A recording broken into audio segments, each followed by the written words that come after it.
Thank you all for coming this morning. It is good to see each and every one of you. I am excited for what we're going to be talking about for the next couple weeks. We're going to be starting a new series I'm going to call Like a Child. If you read in a lot of the life of Jesus, he always compares our Christian walk to that of a child, that we're supposed to be like children. If we want to enter heaven, we got to be like the children. So we're going to talk about what that really means, and we're going to break it down and see, are we living like a child?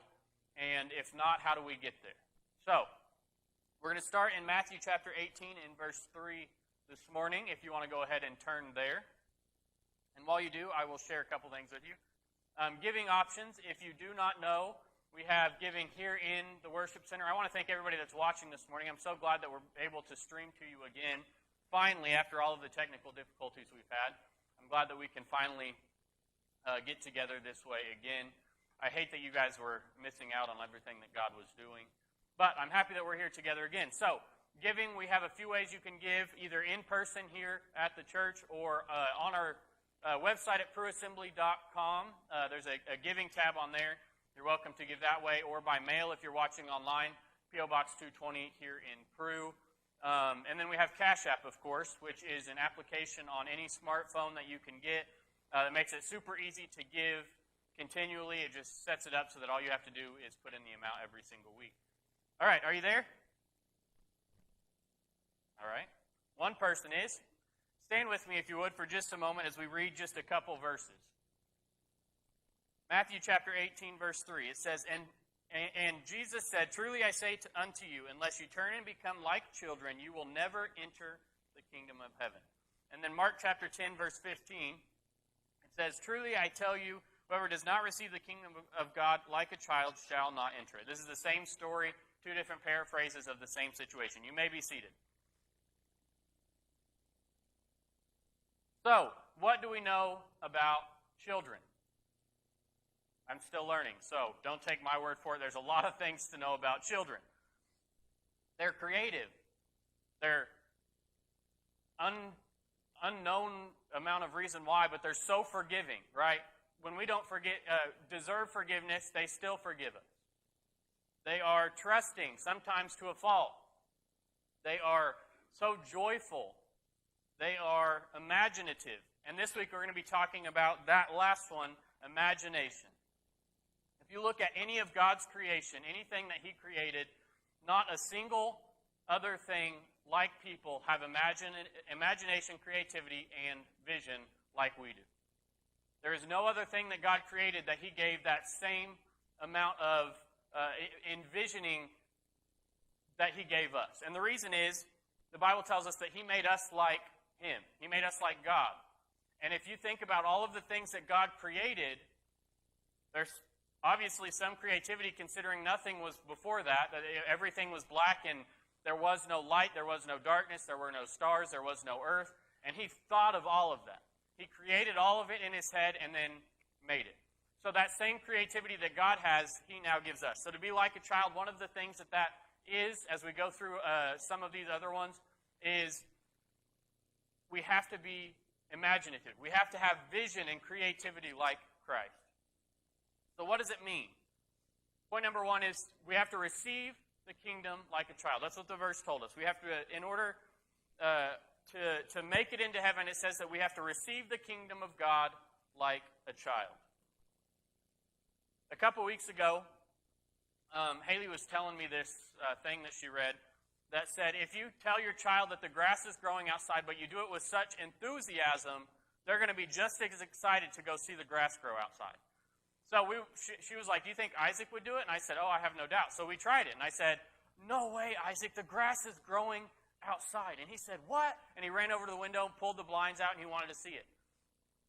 My point of saying that is that the reason that they get so excited about something so small is because the imagination that they have that if it's exciting for me, then it has to be exciting for them.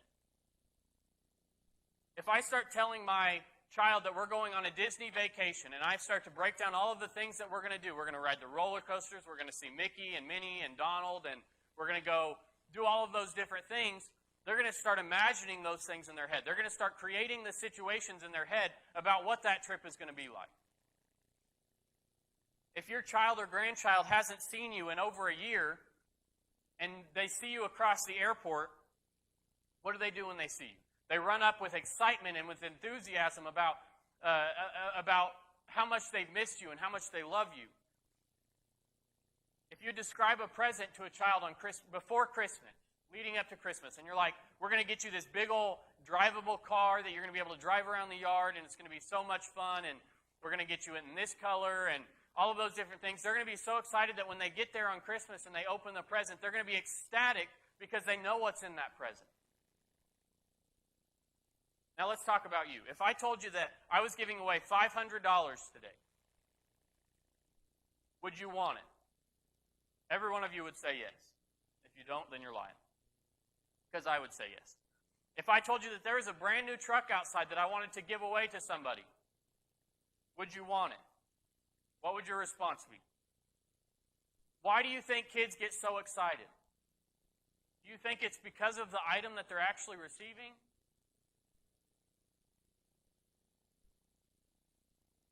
I think it's because of the imagination that they can come up with that. So if I tell you that you're going to get a truck, you're going to start thinking about driving the truck and where you can go show people your new truck. You can drive it to work, and you can drive it to the mall, and you can drive it around town, and you can sit in those nice comfy seats with the cool air conditioner and the touchscreen GPS and all of those different things.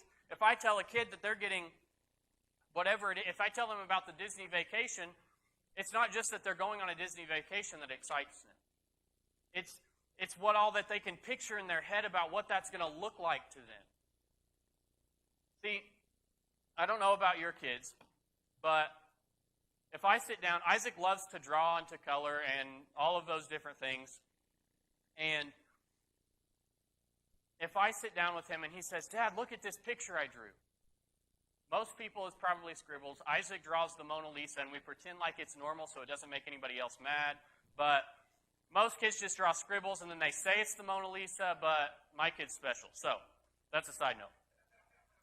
But when they sit down and they're like, hey, look what I drew, you get excited for them because what they drew is part of their imagination. So even though it looks like scribbles to us, it looks like a masterpiece to them. And it's all because of what they envisioned and what is in their mind that they created. The imagination kids have, most adults lose by the time that they're 18. Why do you think that is? Why do you think that we stop having such imagination and creativity when we get older? I think it's because reality hits. We start to see the world as what it is and not as what it could be. We start to see what the news portrays it as and how it's so divided in our country and how this politician is doing this and how the businesses are screwed up and how people are corrupt and how there's so much crime going on. We start to see the reality of the situation as it is today, and we stop imagining it as what it could be. You remember when 20, 30 years ago, they said, oh, in 15 years we're going to have flying cars. In 20 years we're going to have waiters that don't even have to be people, that they're all going to be robotic.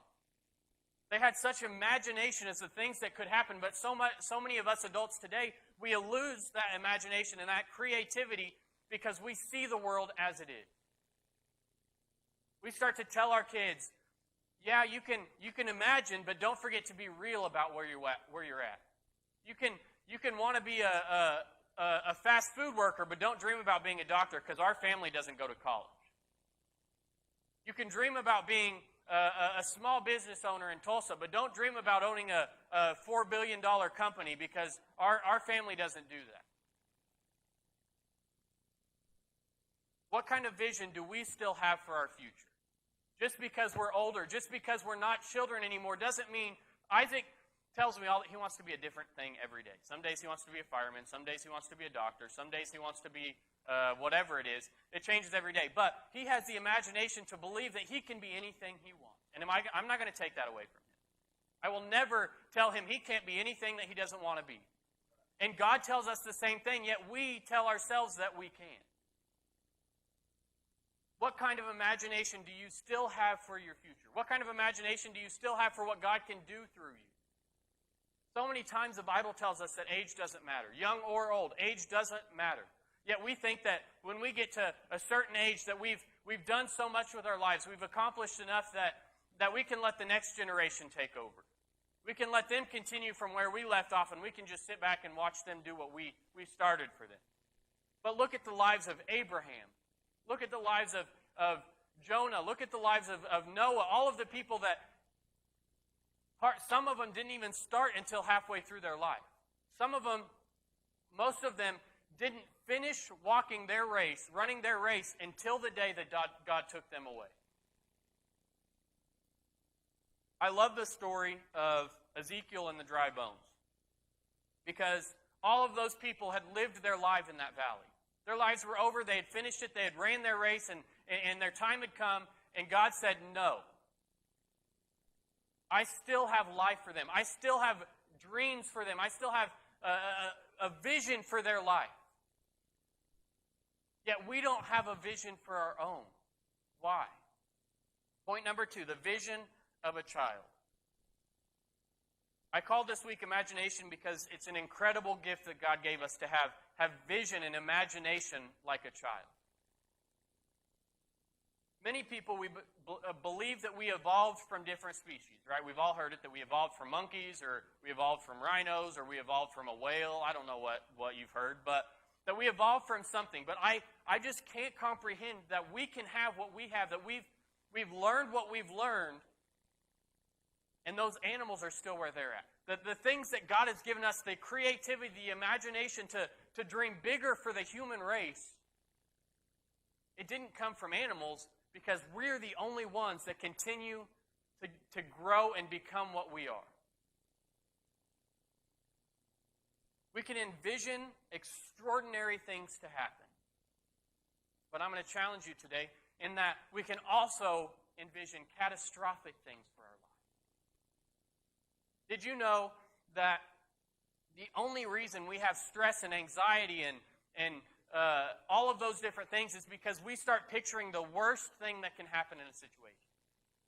That's the only reason we have those things. Anxiety and stress and all of those different things is because when we look at a situation, when I come up here, if I think everybody's going to laugh at me, I'm going to screw up, the stream's going to be messed up, if I start picturing all of those things, then even if they don't happen, I've already set the bar too low.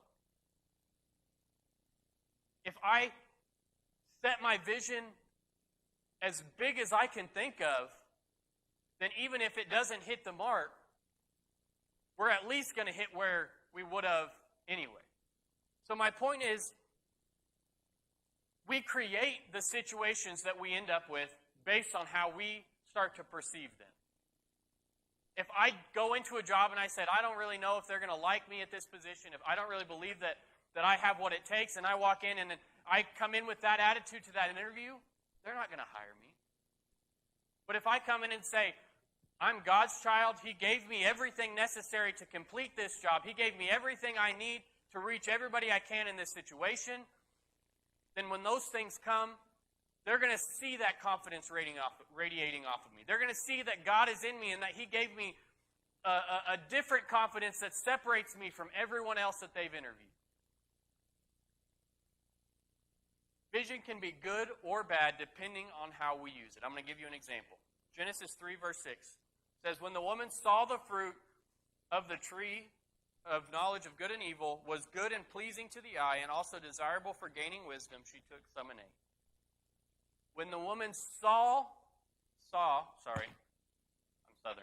When the woman saw that the fruit of the tree was good for food and pleasing to the eye. When she saw it. Now, if you go a few verses back, how did she see that? The enemy convinced her that there was something in that fruit. So when she went and looked back at it, because before that, her husband said, don't mess with this tree. God said, don't touch it. But when the enemy came and said, this fruit has the knowledge of good and evil, You could know what God knows if you eat this fruit. She goes back and she looks at the same fruit, and it says, when the woman saw that the fruit of the tree was good and pleasing for the eye, she had to envision what that fruit's purpose was. When Eve saw that the fruit was tasty and enlightening, the serpent gave her a picture of what it could be if she ate it. He said, you could be like God. You can know the things that God knows. You can know that there's good and evil and what that means for the world. She ate because the serpent convinced her that she could be more than what she already was if she just ate the fruit and was like God. So when you start to envision the things, good or bad, that comes from how you use your imagination. If she would have pictured that fruit and saw the bad side of that tree, the knowledge of good and evil, if she would have looked at the evil side of that, she would have never eaten the fruit. But when she saw that she had the knowledge of good and evil, she could know good from bad, that right from wrong, and all of those different things, then she thought, what could be if I knew all of that? Instead of saying, what could be if I don't eat the fruit, she thought, what could be if I do eat it? So when we envision the things in our lives, when we envision how things could happen, we can create or destroy based on how we imagine it going, how we picture the situation.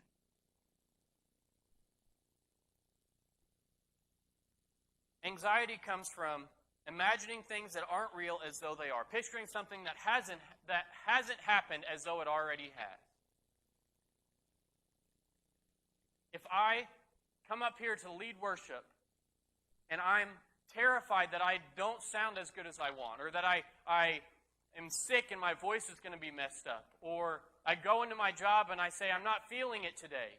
Sorry, that wasn't a knock at you, Angeline. She was eyeballing me with a stink eye back there. If I go into my job and I have this image of what could be, but I'm thinking the worst situation possible, then I start to create the worst situation possible. I get anxiety because I'm assuming that something's going to happen. The only reality of the worst situation happening that you're imagining, the only place that is real is in your head.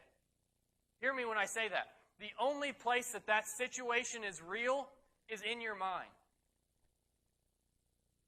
When you're thinking about the worst possible situation, when you're thinking about maybe you're terrified to go to the store because you're going to get in a wreck on the way there.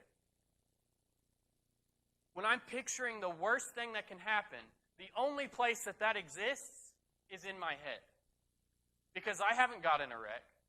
I haven't even got in the car. So the fact that I'm even imagining that means that the only place that exists, the only reality of that situation is in my head. Hebrews 12:2, I'm paraphrasing, but it says, for the joy set before him, he endured the cross. I love that verse. One of my favorite verses in the entire Bible. You know why? Because you want to know why Jesus made it through all that happened to him? The beating and the cat of nine tails and the crown of thorns and the nails in his hand. It wasn't because he was stronger than us. We're both children of God. When he was on that cross, he saw you in that ministry. He saw you walking down the aisle with that perfect match. He saw you getting saved at the altar. He saw you 2,000 years later. He envisioned you. It says, for the joy set before him, he endured the cross. He had you on his mind. The only way he made it through that is because he pictured everything your life would become when he died on that cross. He made it through everything he went through because he saw you. Point number 3. If you want to change it, think like a child. If you want to change your day, if you want to change your week, if you want to change your month, if you want to change your year, you have to think like a child. What does that mean? When a child gets a new bike, what is their first thought when they get on the bike? It's not if they're going to wreck. It's if they're going to ride. When a child learns to shoot a gun, what is their first thought? they're not going to think that that gun could kill somebody. When a child learns to sing, their first thought, is it going to be that someone is going to laugh at me? Isaac loves to sing. He loves the Trolls song. He loves Life is a Highway and the Cars movies. He loves all of those songs, and his first thought isn't, are people going to laugh at me? When a kid learns to walk, is their first thought, I might fall? When they play wrestle, is their first thought that they're going to hit the head on the windowsill? No, that was just me. Sorry. Sorry, Dad. Their first thought isn't what could go wrong, but what could go right. Jesus was only able to do what he did because he imagined all of the things you would do right. Not all of the things you would do wrong, not all the mistakes that you would make, all of the lives you would change, all of the people that you would impact, all of the things you would do. He had those in his mind, and that's how he made it through everything that he went through. So when you think, Jesus says that, or Paul writes it something about, I don't know the exact verse or the way it's worded, but we have to be willing to be burned at the stake as a martyr. We have to carry our own cross. Do like what Jesus did. What does that mean? Even if it doesn't happen in reality, we have to be willing to do it. Now, how do we do that? If that situation ever came to be, if you were standing face to face with a guy that was going to rob you and shoot you dead, how do we get through that situation without there used to be that old thing in the early 2000s where people were like, if somebody came up and told you to, all you had to do was deny Jesus and they wouldn't shoot you. But if you said he was your God, then they would shoot you and you would die and whatever. The only way we make it through that situation is imagining what's on the other side of that situation.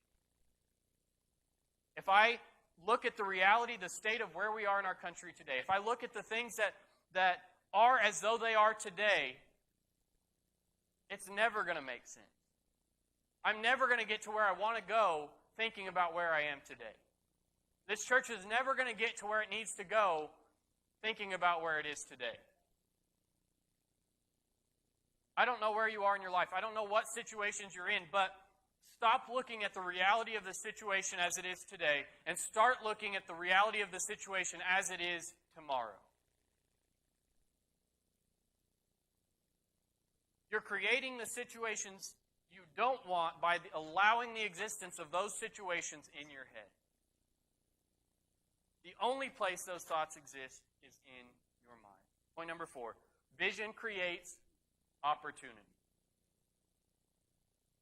Vision has the power to create and destroy. If your child thinks about falling off that bike, they're going to fall. After so many times of falling off the bike, that a lot of kids don't want to ride the bike anymore. Why is that? Because they start to picture the bad side of the situation instead of what could go right. If you think about how horrible you are at what you do, you're not going to get any better at it. If you believe you have no value, you surrender any value you already have. If you picture yourself ugly, you will start to believe you're ugly.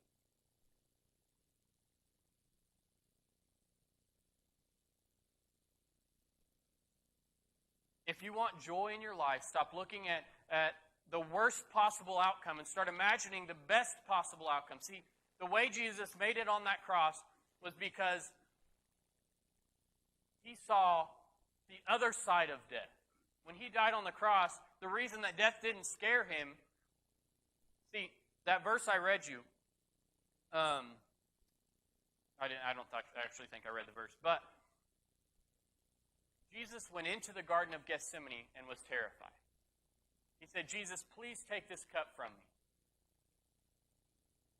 It wasn't until after that conversation that it says that the joy set before him, he endured the cross. He was terrified thinking about the reality of what the situation was. I'm going to die. I don't want to go through all of this pain. I don't want to go through any of this torture. But for the joy set before him, he endured the cross. We have to think about tomorrow. What will get you through today? Angelique had a bad day at work. What will get her through today? I probably shouldn't have said that on the stream. Thinking about tomorrow. It doesn't matter. Today doesn't have to be great because we still have tomorrow. The Bible tells us that tomorrow isn't promised, but if we think about only today and we don't think about tomorrow, then when tomorrow comes, you have no plan for what it's going to be like. Jesus died on that cross thinking about 3 days later when he rose up again and he went and told the disciples. Can you imagine the excitement on his face, even though he was getting nailed to a tree, thinking about these people, they're going to crack up, they're going to think this is hilarious when I show up and they're eating dinner and they don't even know that I'm alive. I can't imagine the laughter that he was probably thinking. He probably wasn't laughing, but in my head, he was laughing because he knew that even though he was dying in that moment, 3 days later, he was going to walk up to those same people and say, look how good my God. It doesn't matter what your situation is today, how good or great it is today or bad it is today, because tomorrow can be better than it is today. If you want joy in your life, stop thinking about the worst possible outcome and start thinking about the best outcome possible. The results at worst, if you envision the best and then you fall short, you still have the vision for what could be, so that means that even if you miss it, the next opportunity comes and you're prepared for the next one. Sometimes God makes us miss opportunities on purpose so that we can hit the next one. See, if I go into a job interview and I screw up the interview, and even though I had a vision for that, this job was for me, everything was going to work out great, and I missed the opportunity. Maybe I miss it because on the way home I'm going to go pick up lunch and there's going to be a businessman there who says, I need somebody that has your skill set to do this job. And because you went on that other opportunity, even though you failed, God set up the next opportunity because you had the faith to step out and say, God still has a plan even in my failure. Imagining and having vision for tomorrow and having vision and creativity for what could be isn't based on the reality of today. It's based on the promise of tomorrow. What if the thing you thought was the end for you was actually God just setting you up for your next opportunity? See, so many times in our life, situations knock us so far down we think that it can't get any worse. A loved one dies. We lose our job. This virus hits and it takes everything we have. Whatever it is in your life, situations are going to come. This guy that lives over here on this corner, he came over to me today. Or not today, excuse me. A couple days ago. And we were talking and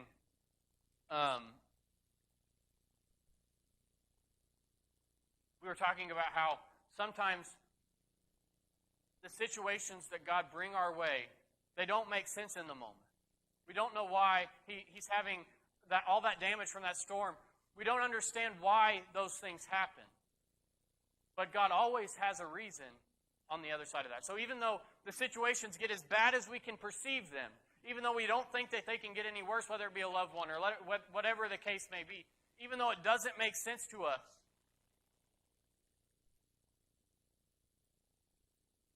tomorrow's still going to come. See, I was going to preach on this a couple weeks ago. The same God that created the sun and the moon that come up and down every single day.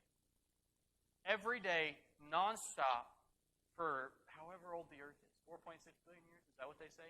I don't know. That's probably not true, but that's what they say. Every day for 4.6 billion years, or for 4,000 years, or for 2 days. I don't know how old the earth is. That sun and the moon, we can count on it every single day. The same God that created that and that we can count on to do that is the same God that still has a plan and a purpose for our lives tomorrow. If we wake up in the morning, you woke up today, that means that God's not done with you yet. He's still got a plan and a purpose for you today, tomorrow, and however long He holds off. So if you're only thinking about the reality of your situation today, if you're only thinking about the way that things are right now, you will never get to where they are tomorrow. If Jesus never thought about the 3 days later, he'd have had a miserable 3 days. He wouldn't have made it through. He wouldn't have went and defeated the devil if he didn't have the faith to believe that he was going to walk out on the other side.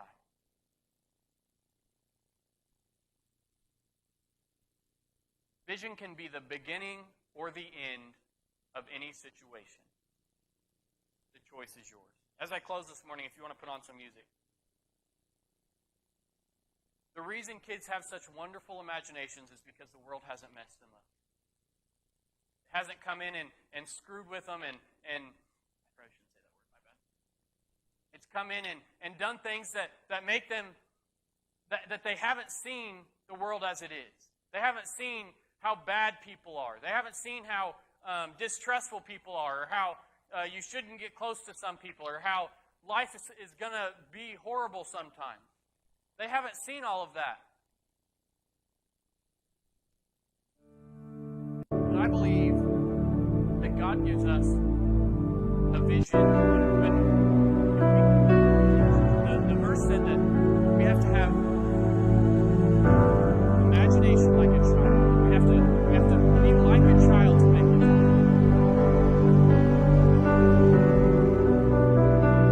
The pureness of a child's imagination, the unwavering authenticity of a child's imagination, the things that they create in their mind that nobody can tell them is wrong. God wants us to have that. He wants us to stand up and say, I can see heaven as this whatever it is. I can see my life becoming whatever it is. God has given us an imagination from a different dimension. See, God created the earth. So everything we can perceive on earth is minimal to the God that created. The way that we see, the Bible tells us that we're going to be, see, right now remember how there used to be 2D and that's all that there was, and then they came out with 3D and now there's 4D. There's another dimension that God is from, that His creativity and His imagination comes from. As a child of God, He's given us that same thing. So to think that we limit our vision to what we see today is not only us missing out, but it's us causing God to miss out on what He can do through us. It's us not giving God, allowing God to get the glory for the situations we're in because we're too afraid of the way we perceive it, when in all reality there's a God who can do so much greater from another dimension. You wonder why you're in the situations you're in sometimes. You wonder why God's putting you through this. You wonder why things are the way they are. And God is saying that there's another dimension that you don't even understand. One day we'll understand when we get to glory, the Bible tells us. But until then, you got to trust that God still has a plan today and tomorrow and the next day until He comes back. Even after that. But your situation is part of what God created. The minimal thing that you're struggling with is nothing compared to what God can do. There's not a thing that you can go through that God hasn't already seen and can create on the other side of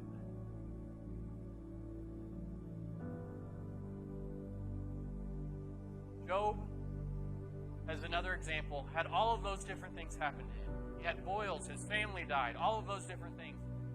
But he stood by the God of heaven and earth and said, I won't fall even though my situation doesn't make sense. Even though everything's getting taken from me, my God has not gotten taken, and He never will. So I will stand by Him because everything that I had, He gave to me.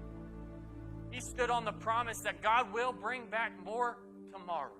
If He's taken it all away, whatever the devil takes away, see that old song, I sang about it a couple weeks ago. I will go into the enemy's camp and I will take back what the Lord stole, what the devil stole from me. But what's funny is that the Bible tells us, even though the devil steals from us, he's not the one that repays us. God is the one that repays us. He's got riches that we can't imagine. So if you want payment, it doesn't have to be money, but whatever it is, when the devil takes something away, God is the one that's going to repay you. The devil's got a limited income, but God's got an unlimited amount of resources. So when whatever the situation is that you're in, whatever you don't understand what's on the other side of it, know that there's another dimension of that God, it doesn't matter what you're going through, because the situation you're in is only part of this realm that you can understand. When there's a God on the other side of that. See, they only saw Jesus dying on the cross, that 3 days buried in the tomb. They don't know what Jesus was doing in the other dimension. They don't know that he was going to fight for the keys of death, hell, and the grave. There's a dimension beyond what we can perceive, beyond the reality of today, and God's still in control.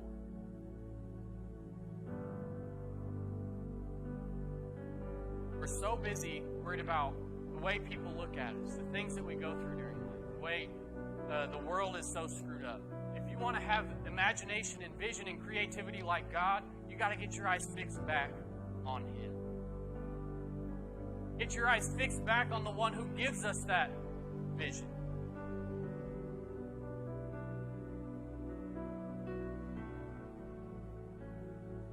God is a good God. He only has the best intentions for us.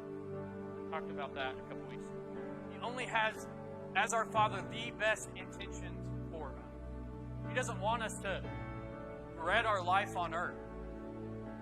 We are His child. But life does have struggles. We are going to have to test our faith. Things are going to go wrong.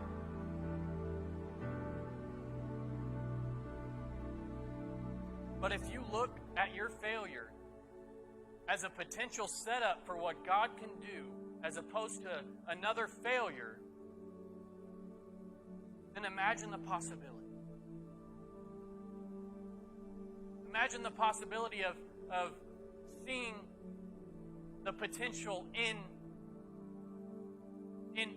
everything that goes wrong in your life. The house that you thought was your dream house, you missed out on.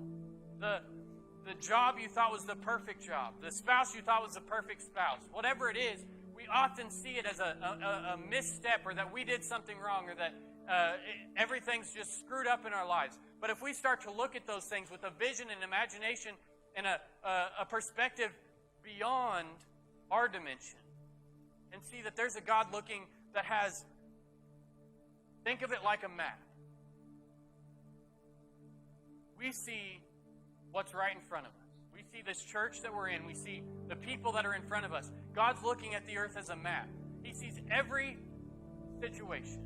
He sees every perspective. He sees everything from a clear angle that we can't understand. So when you're in a situation and you don't understand why things are happening, why failures happen, or why missteps happen, or why things are the way they are, we have to understand that there's a God in another dimension that we have to get on His level to understand that even in our failures, even in the mistakes that we make, even in situations not going as planned,